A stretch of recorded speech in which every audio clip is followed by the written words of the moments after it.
Con gusto me atrevo a hacer una pequeña presentación de esa exposición misional, de la cual yo no soy el artífice, sino que simplemente me tocó a mí el primer año, el año 1973, moverla ahí en gran parte en Santiago y también en Viña del Mar. Ubiquémonos primero en el contexto eclesial de esos años, de los años 70 primero que nada. El Concilio Vaticano II había terminado el año 65 y dejó una huella. Pasaron 10 años y en diciembre de 1975 el Papa Pablo VI mandó una exhortación apostólica, la Evangelii Nunciandi, que es como de veras una verdadera, me decía un obispo, una sinfonía de la evangelización, tan bien hecha y todavía sumamente actual.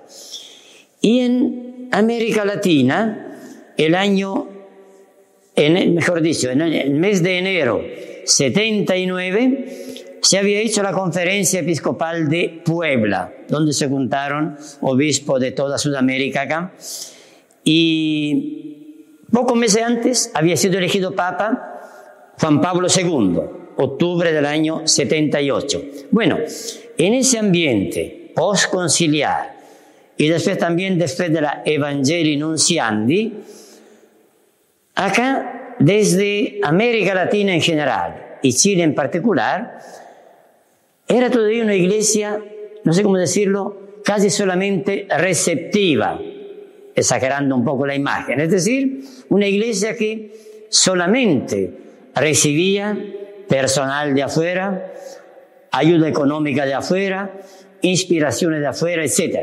Sin embargo, ya las dos conferencias de Medellín, del año 68, y de Puebla, 79, había sacudido positivamente acá la iglesia latinoamericana.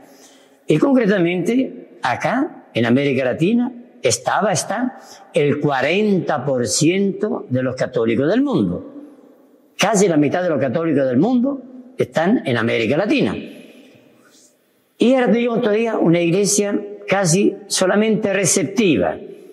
Y la idea era despertar desde acá los ánimos, los intereses, para que también desde América Latina se pudiera enviar misioneros, misioneras, sacerdotes, laicos, religiosas, a otra parte del mundo que necesitaban más que Chile u otros países de América Latina. Entonces la idea global era esa. Y nuestro provincial, superior provincial en esa época, el padre Carlos Pape, que además tenía un doctorado en misiología y además, pocos años después, fue llamado a Roma justamente en la coordinación de todas nuestras misiones en el mundo entero. Era provincial en esos años, de los primeros años 80, y unido con el padre Carlos Lemanche, que ya había hecho algo parecido en Argentina, salió la idea de hacer una exposición misional acá para Chile. Por lo mismo, ellos dos se juntaron, me recuerdo todavía ahí, más o menos los meses de octubre, noviembre, diciembre del año 1981, y estuvieron 2 meses en Santiago trabajando más bien sobre el contenido, qué tenía que traer, cuál era la idea, no sé, el hilo conductor de esa exposición, y después darle evidentemente a ese esqueleto, darle, no sé cómo decirlo, la carne de las fotos, de las citas, y ver de veras que sea algo que llamaba la atención positivamente y sacudía el espíritu misionero de América Latina y de Chile. Esta era la idea fundamental, y efectivamente, en esos años, el padre Carlos Pape, de nuevo hay que sacarle el sombrero, él movió mucho nuestra congregación y después también otras congregaciones a que desde Chile pudieran salir misioneros hacia afuera. La exposición misional Luz para el Mundo es un servicio a las comunidades cristianas de Chile.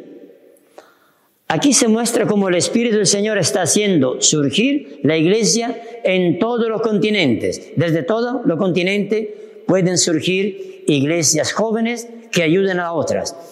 Y me adelanto en el tiempo, ahora acá en Chile, después de esos 40 años también, recibimos muchas vocaciones, sacerdotes de otros países que antiguamente eran considerados países de misiones. Muchos de África, de Asia, de Filipinas, de Indonesia, etc. Digo entonces, toda la iglesia es activa, dinámica. Luz del mundo quiere ayudar a hacer cada vez más verdad la afirmación que hicieron en Puebla los obispos de Latinoamérica. ¿Qué dicen? Ahora, citando, ha llegado para América Latina la hora de intensificar los servicios mutuos, intensificar entre las iglesias particulares, cada iglesia, cada diócesis, cada parroquia, etc. Y de, ahí viene la palabra, y de proyectarse más allá de sus propias fronteras. No solamente recibir, sino proyectarse y hacer y enviar más allá de sus propias fronteras ad gentes, entre comillas, una expresión latina para decir a los paganos, sin ofender a nadie, los que no son cristianos todavía. Quiere ayudar a amar a la iglesia, identificada hoy con todos los pueblos. Y ahí termina, todavía me recuerdo el número, 368 de Puebla, donde decía, es verdad que nosotros mismos necesitamos que sigan llegando misioneros, monjitas, laicos a América Latina, pero tenemos que dar desde nuestra pobreza. Una frase casi lapidaria. Es verdad que nosotros mismos necesitamos, pero tenemos que dar desde nuestra pobreza. En ese contexto, entonces, podemos ubicar esa exposición Luz para el Mundo. Después, en ese primer afiche, hubo una pequeña, después de 20 años prácticamente, retoque, se cambió alguna foto, y ahí viene la presentación del padre Armando Schnidrich, provincial acá el año 2002, creo que se renovó un poquito alguna foto, pero el contexto quedó el mismo y la finalidad la misma. A grandes líneas, la exposición se divide en varias secciones y toma, no sé cómo decirlo, la inspiración en lo que es el prólogo del Evangelio de San Juan. No es necesario que lo lea entero, pero donde está acá alguna letra en negrita, es como decir el título de las diferentes secciones. En él está la vida, la luz brilla en las tinieblas, que ilumina a todo hombre, la luz. En el mundo estaba, el verbo se hizo carne, hemos visto su gloria, etc. Entonces, el orden va según el prólogo de San Juan en su Evangelio, y vamos a ver los detalles por qué esto. Ya entonces, en él está la vida. En él está la vida. Y la vida es la luz de los hombres. Vino a dar testimonio Juan Bautista, para declarar en favor de la luz, para que todos creyeran en él, en nuestro Señor. No era él la luz, el Juan Bautista, sino que venía para presentar al que es la luz. Y existía la luz verdadera, con mayúscula, que ilumina a todo hombre. Él estaba en el mundo, pues por él fue hecho el mundo, y este mundo que no lo reconoció, textual del prólogo, vino a su propia casa, y los suyos no lo recibieron. Pero a todos los que lo han recibido y que creen en su nombre, les ha dado poder para llegar, etcétera, etcétera, a lo que debiera ser un poquito así, una humanidad mejor, un mundo mejor. Predicó ese reino de Dios y para lo cual él también dio la vida. Ya entonces se subraya este aspecto del envío. Cuando nuestro Señor, para decir físicamente, desapareció de entre nosotros, pero dejó encargado a sus seguidores que hicieran lo mismo que él había hecho. Todo poder se me ha dado en el cielo y en la tierra. vayan y hagan todos los pueblos sean discípulos míos, etc. Y acá entonces el envío en diferentes idiomas. Y acá también diferentes rostros de todo el mundo. Todas las naciones son herencia de Dios Padre. Y entonces también acá diferentes rostros y falta uno, el de cada uno de nosotros. Tú también entre nosotros, con la cara que tenemos, con la edad que tenemos, con la presencia que tenemos, somos parte de ese mundo que debiera ser uno. Y acá tenemos una composición de un autor africano, del discurso de la montaña. Observa la fuerza rítmica y dinámica de esta creación artística, el semicírculo, que todo confluye hacia él. La montaña como lugar también del encuentro del hombre con Dios, supuestamente más cerca de Dios, la altura ahí. Cristo, identificado también como el árbol de la vida nueva, atrae hacia sí la multitud con los brazos abiertos. Vienen la gente no solo a escuchar una doctrina, sino a recibir la bendición divina que los sana y los fortalece. Tiene la esperanza puesta en Él. Él no es un profeta, entre comillas, de una secta. No es un profeta de una secta. Él llama a todos los hombres a su alrededor, con su mano blanca y negra, una mano blanca y otra negra, les da la certeza del amor de Dios. Con el amanecer, con Él, amanece la luz del reino, la luz que hay atrás y todo esto. Amanece en su rostro blanco y negro. Rostro, mitad blanco, mitad negro, iluminando a todos. Y Él invita, venid a mí, todos los que están cargados y agobiados, y yo los aliviaré. Es una invitación de veras a la vida plena. Y acá de nuevo estos diferentes rostros, y acá, lastimosamente, con la luz, con los años, lleva más de 40 años esa exposición expuesta en diferentes partes, se borró ese mapa. Pero ese mapa, acá tal vez se alcanza a ver algo, la diferencia. ¿Cuál era la barbaridad? La barbaridad de los mapas tradicionales, que sería este, por lo menos desde Europa, visto desde Europa. Europa aparece más grande que América Latina. Es una barbaridad. Nuestro mapa mundi corriente del cartógrafo Mercator viene del siglo XVI. Europa, con solo 9.7 millones de kilómetros cuadrados, aparece más grande de Sudamérica, que tiene 17 millones de kilómetros cuadrados. En vez de aparecer casi el doble, aparece más chica. Y ahí viene la conclusión. Este mapa es fruto de una mentalidad. La Tierra y su historia fueron vistas en función y desde la perspectiva del hombre blanco y europeo. Como que Europa es el centro del mundo y el resto solamente periferia. Tremendo error. Pero así era visto. Ahora se introduce otro mapa mundi que muestra los continentes en su real proporción. Lastimosamente no se ve acá. Se borró. Pero evidentemente acá América Latina abarca todo eso y Europa abarca eso. Se introduce otro mapa mundi que muestra los continentes en su real proporción. Es del cartógrafo Peters, fruto también de una mentalidad. Los pueblos así llamados del tercer mundo han tomado conciencia de no ser inferiores y de tener igual responsabilidad en la marcha de la historia. Esto responde al plan de Dios. Se creen a veces así esa mentalidad de superioridad o inferioridad.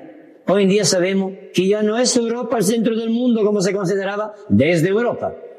Hay otros centros, evidentemente, alrededor de los cuales se juega hoy en día nuestra historia moderna. ¿Qué decir de India, de China,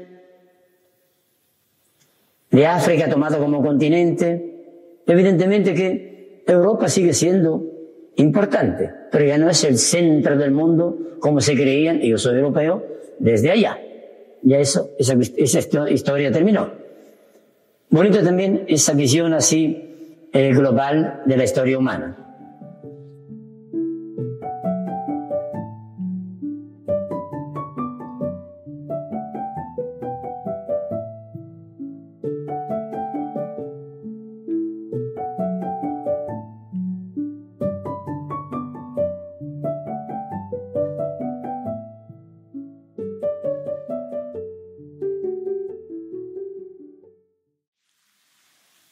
Si antes decíamos que en Él está la vida, el problema es que Él, con mayúscula, todavía no ha llegado a compenetrar completamente nuestra vida cotidiana, nuestro mundo. Y entonces todavía gran parte de nuestra vida humana transcurre en tinieblas. La luz debiera brillar en las tinieblas, pero las tinieblas nos cubren gran parte de nuestra vida. Decíamos antes, enfermedades, guerras, divisiones, peleas, etc. Y acá hay varias imágenes de esa miseria, podríamos multiplicarlo. Todos los días los diarios nos hablan de eso. Leo solamente una frase acá. Ahí evidentemente la foto está bastante ya borrosa, pero es la Tierra vista desde la Luna. El globo de allá no es la Luna, es la Tierra, pero vista desde la Luna.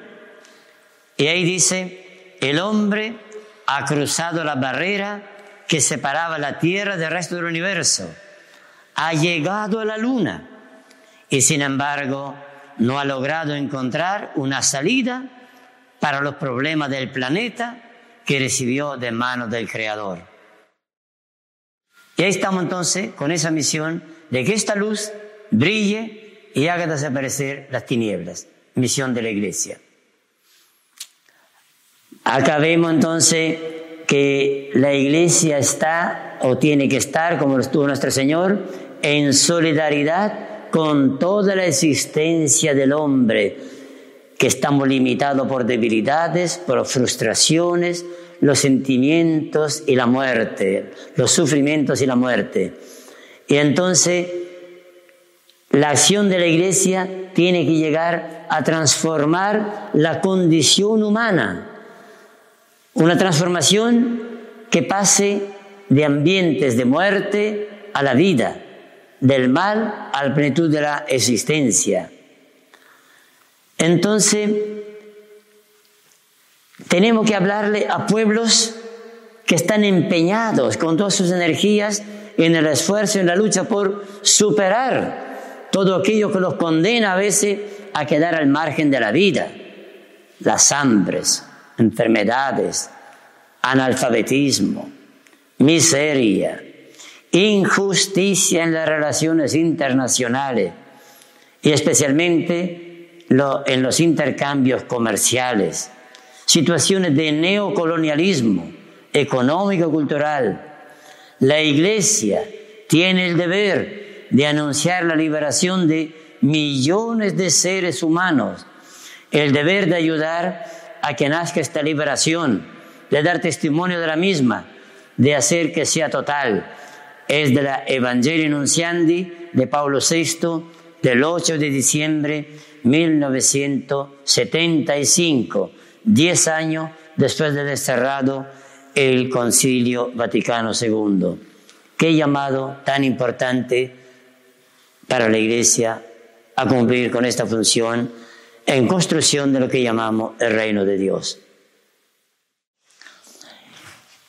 Si antes hablábamos que gran parte de nuestra humanidad está cubierta por tinieblas, es verdad también que siempre prevalece lo negativo, vemos solamente lo negativo. Hay muchas personas buenas, muchas actitudes buenas, Es verdad, el mundo no es solamente lo que dicen los diarios, la televisión, puro crimen y cosas por el estilo. Pero no podemos negar la cosa negativa de la vida. Y la pregunta es, ¿y qué hay que hacer? Al mismo tiempo decíamos, en Él está la vida, que brilla en las tinieblas. Y entonces es que solamente los cristianos tienen el acceso a la luz, y las demás religiones, y todos los que vivieron antes de Cristo, ¿qué pasa con ellos? Y ahí viene entonces una sección también dedicada a las otras religiones. Y tiene el título, viene del prólogo de San Juan, en el mundo estaba, ¿quién? El mismo Salvador. ¿Cómo? Leo alguna parte acá del Concilio Vaticano II, donde dice, la misión se hace en respeto y aprecio a las demás religiones.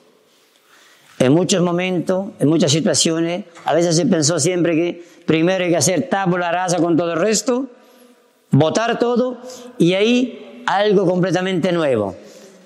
Despacito se nos dice, en las otras religiones, en los otros países que también no son cristianos, pueden haber muchas cosas buenas y las hay. Y esa sesión se refiere a eso. La misión se hace en respeto y aprecio de las demás religiones, y no solamente en condena.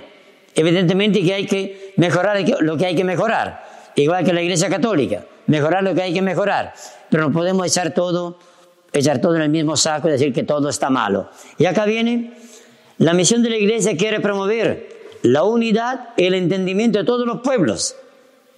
Por eso dirige su atención, en primer lugar, a lo que une a los hombres y no lo que los separa. Pensemos, por ejemplo, las diferentes denominaciones cristianas. Todos, varios nos reconocemos en Cristo, pero divididos entre nosotros. Qué triste, qué feo. ¿Es más lo que nos separa o lo que nos une? Cada cual puede contestar. Todos los pueblos no son más que una familia. Tienen el mismo origen y como último fin al mismo Dios. Todos los pueblos caminan en su luz, aunque no estén conscientes de eso. Mira lo que viene ahora, y es del Vaticano II, no es mío. Los hombres esperan de sus religiones una respuesta a los interrogantes fundamentales de su existencia. ¿Qué es el hombre? ¿Cuál es el sentido de la vida? ¿De dónde venimos? ¿A dónde vamos? ¿Qué es el bien y el pecado? ¿El mal? ¿De dónde vienen el sufrimiento y el dolor? ¿Cuál es el camino para llegar a la verdadera felicidad que todos buscamos? Por eso, leo, la Iglesia no rechaza nada de cuanto sea verdadero y santo en las demás religiones. Un Gandhi de la India no era cristiano, pero ¿cuántos valores cristianos promovió? Con respeto, mira los mandatos, doctrinas y conductas que, aun cuando se aparten de lo que ella misma cree, la Iglesia Católica, de lo que ella misma cree y enseña, permiten reconocer un rayo de aquella verdad que alumbra a todos los hombres, Cristo. Como que la presencia del Señor está presente aún ahí donde los cristianos no hemos llegado. Y entonces echar todo al mismo saco, que todo es malo, es falso. Tenemos que reconocer la parte buena que hay también en otras religiones y otros pueblos. Y si pasamos, por ejemplo, acá a una oración de la India, Dios mueve el corazón del hombre para que salga a su encuentro. Él escucha toda oración, acepta la oración del hechicero y los rezos del piadoso shivaíta hindú. Donde quiera alguien se ponga en oración, allí se pisa tierra sagrada. Qué bonita esa imagen tomada de Moisés cuando se acerca a la famosa zarza ardiente. Donde quiera alguien se ponga en oración, allí se pisa tierra sagrada. A donde quiera dirige al hombre sus plegarias, van siempre al mismo y único Dios y Padre de todo, de la India. ¿Qué visión más religiosa y de tanto otro pueblo tienen del Dios que nosotros veneramos y que tenemos que presentar a ellos también como el Dios que quiere a todo y que no viene a dividir, sino a construir, a unir? Veíamos en las sesiones anteriores que aún habiendo muchas tinieblas en nuestra vida real, cotidiana, todos los días, en nuestro mundo moderno también, las religiones también buscan dar una respuesta positiva a las inquietudes humanas. Sin embargo, ahora vamos también a ver cuál es el papel específico de la Iglesia Católica, de los cristianos. Entonces, perdón la expresión, ¿qué mono pintamos en este mundo? Si todas las religiones tienen algo bueno, ¿por qué no dejamos todo así? Es que ahí nosotros subrayamos ese aspecto que el verbo se hizo carne, verbo con mayúscula. ¿Saben que la palabra verbo no es cuestión de gramática acá? Es una palabra que viene del latín. Verbum significa palabra. Pero cuando es la palabra de Dios con mayúscula, no es el bla bla bla nuestro. Nosotros dividimos a veces entre teoría y práctica, entre decir y hacer. En Dios conocemos esta linda expresión del Génesis: y Dios dijo y se hizo. Y Dios dijo que se hagan las estrellas y se hizo. Y Dios dijo y se hizo. Es decir, el decir es igual al hacer en esa visión. Y entonces el verbo con mayúscula se hace carne, se hace presente, se hace uno de nosotros. Y a través de nosotros quiere hacerse carne para los demás. Leo ahora.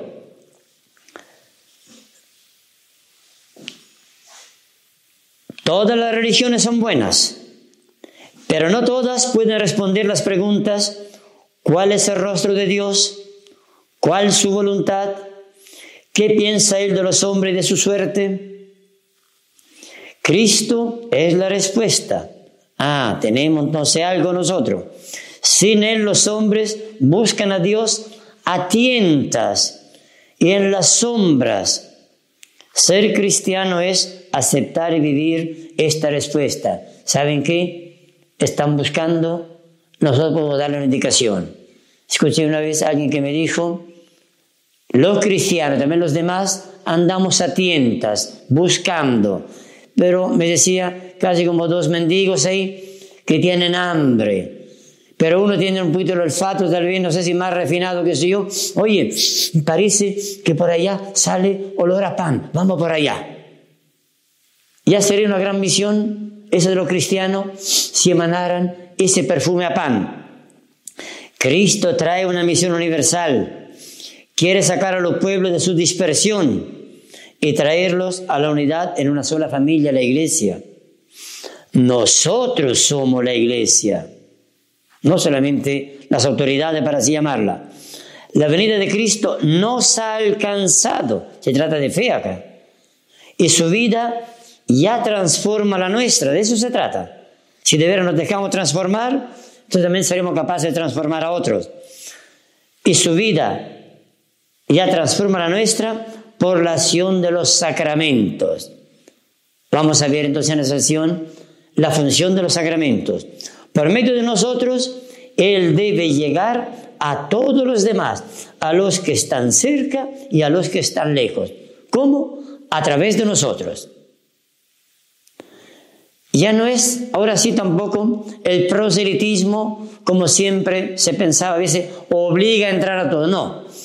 El Papa Francisco usó más de una vez una linda expresión: ya la evangelización no corre gracias al proselitismo, sino más bien gracias a la atracción. Los cristianos, los que viven los sacramentos, deberemos ser personas, entre comillas, atractivas, que inspiran a los demás. Y ahí viene entonces la descripción de todos los sacramentos. Y lo resumo, aunque sea con el mismo esquema: el bautismo. Y acá dice cuál es la dimensión personal que recibo y enseguida la dimensión misionera. ¿A qué me obliga? Estamos acostumbrados que los sacramentos se reciben. Muy bien, se reciben. Pero después, ¿qué? ¿Tienen algún efecto en nosotros también? ¿Nos sentimos responsables de esa dimensión misionera? Entonces los sacramentos acá están vistos todo en esa doble dimensión. ¿Qué me da el sacramento? ¿A qué me compromete el sacramento? La confirmación, el don del Espíritu, lo recibo. ¿Y qué hago con ese buen Espíritu de Dios? ¿Queda ahí encerrado? ¿Se ve que estoy movido por ese buen Espíritu de Dios? A mí me gusta, hablando del Espíritu Santo, quitarle las mayúsculas. Quitémosle las mayúsculas. Espíritu Santo grande, nos queda grande, valga la redundancia. Ese buen espíritu cotidiano que podemos vivir día a día en la familia, en los colegios, en los barrios, en el deporte, en la sana convivencia en los pueblos, ese buen espíritu es el Espíritu de Dios con mayúscula. Los cristianos nos distinguimos por ese buen espíritu, buen ambiente, buena onda, como dicen los chicos, buena vibra. De eso se trata. Lo recibo. ¿En qué se nota? La Eucaristía. ¿Qué recibo? ¿A qué me compromete? Y acá hay varios textos para enriquecerse. Sacramento del perdón. ¿Qué me da? ¿A qué me compromete? Me reconcilio con Dios y con los demás. ¿Se nota eso después? Lo que decimos también al comienzo de la misa, el yo pecador, que he pecado mucho de pensamiento, palabra, obra, por mi culpa. Bueno, ¿y en la vida real de quién es la culpa? De todos menos mía. Entonces algo cruje, algo no está bien. Entonces, ¿qué me da el sacramento? ¿A qué me compromete?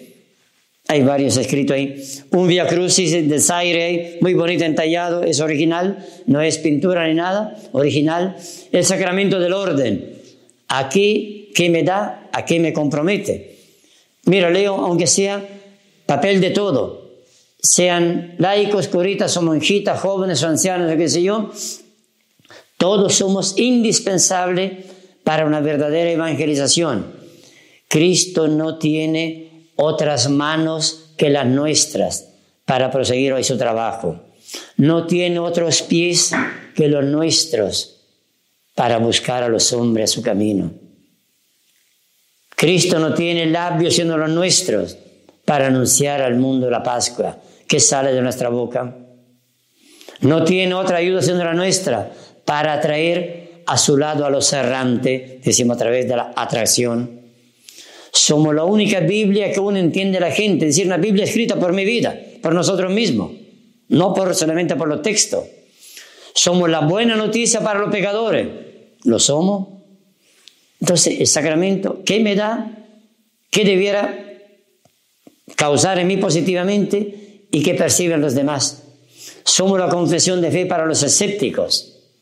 Somos el último anuncio de Dios, escrito en palabras y en acciones. Qué linda misión está por delante el Señor. Nos cree capaces de eso, como lo consiguieron los primeros cristianos que partieron también de cero y con dificultades a veces mayores que las nuestras. Siguiendo con el tema de la encarnación, para así decirlo con una palabra grande, evidentemente que la Iglesia tiene que hacerse comprensible, cercana, según la mentalidad, el pueblo donde está y la forma de expresión que tiene. Acá, por ejemplo, se dice, la evangelización pierde mucho de su fuerza y de su eficacia si uno toma en cuenta al pueblo concreto al que se dirige, si uno utiliza su lenguaje, sus símbolos, si uno responde a las cuestiones que plantea y no toca su vida real. Eso se trata de ir al grano, en otra palabra. Si no, los demás no sirve de nada. Perdone que haga el ejemplo mío, yo soy italiano, pero si llegué a Chile, lo primero que tengo que hacer es aprender el idioma de Chile. No sé si lo aprendí bien o no, pero me hago entender o por lo menos entiendo algo. Y no puedo pretender que los demás me entiendan en italiano. Soy yo que tengo que adaptarme. Y la Iglesia tiene que adaptarse, entonces al Señor se habla en muchas lenguas, incluyendo el silencio, incluyendo la simple mirada, la contemplación. Le leo aunque sea una sola oración acá de Japón, tan lejano para nosotros. Señor, yo no puedo inventar tantas cosas como otros las han inventado. Pero hoy por la mañana tuve un pensamiento luminoso. De pronto, hasta las roturas de mi vestido cobraron un brillo especial, un brillo de oro y plata. Vi un plan secreto escondido en mis manos. Vi que se agrandaban y a Dios que estaba en ella. Él conoce ese plan. Es el plan que Él tiene sobre el mundo. Y lo puso en mis manos. Señor, dame fuerzas para cumplirlo. Qué oración más bonita, poética, comprometida también, aterrizada. Eso se llama encarnación.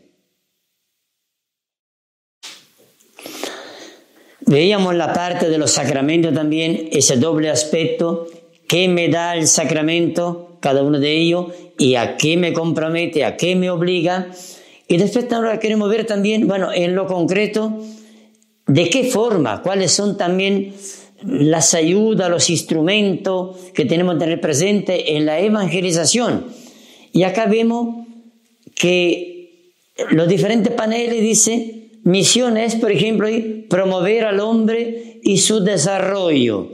Citando una frase de Pablo VI, desarrollo es el nuevo nombre de la paz. Desarrollo en sentido amplio, no solamente lo económico, de la convivencia humana, de la inteligencia, del estudio, de la salud. Una auténtica evangelización apunta necesariamente a los problemas del hombre real, al desarrollo, a los problemas sociales. Porque el hombre que hay que evangelizar no es un ser abstracto y su vida no se desenvuelve en el aire. Estamos con los pies bien plantados. Son frases del Evangelio Nuntiandi que cité antes de Pablo VI, el 8 de diciembre de 1975. Porque el plan de la redención tiene lugar en el mismo mundo que Dios creó. Es ese mundo que tenemos que cambiar también, hacer la convivencia más humana. Porque no podríamos proclamar el amor como el mandamiento supremo si no promoviéramos el crecimiento integral de la persona humana. Entonces, el desarrollo humano. Misión es educar al hombre y evangelizar la cultura de los hombres, la manera de pensar, de actuar, de reaccionar. Qué importante es eso. Entonces, la Iglesia, su función en las escuelas, en las universidades, en los jardines infantiles. Misión es también usar los medios de comunicación moderna, la televisión, hoy en día el internet y todas las redes sociales, qué sé yo. Misión es promover la dignidad del hombre en todos sus sentidos. Misión es deber reunir a todos los pueblos en una gran familia. Esta sería, llevado a lo concreto, la misión de la Iglesia. Por lo menos que en eso esté aterrizándose, haciéndose carne, ese verbo de Dios que nos ilumina a nosotros y a través de nosotros iluminar a los demás. Si decíamos al comienzo antes que esta exposición misional en gran parte era para despertar desde América Latina el espíritu misionero, que no solamente reciban desde afuera personal, idea, plata, etcétera, sino que también desde acá. Y leíamos de Puebla ahí el número 368, es verdad que nosotros mismos necesitamos, pero tenemos que dar desde nuestra pobreza. Bueno, al decir eso, no es que estemos partiendo de cero, no es que antes de nuestra generación no se haya hecho nada. Y acá tenemos a varios grandes personajes de América Latina que se sacaron la mugre, dieron la vida justamente por la evangelización.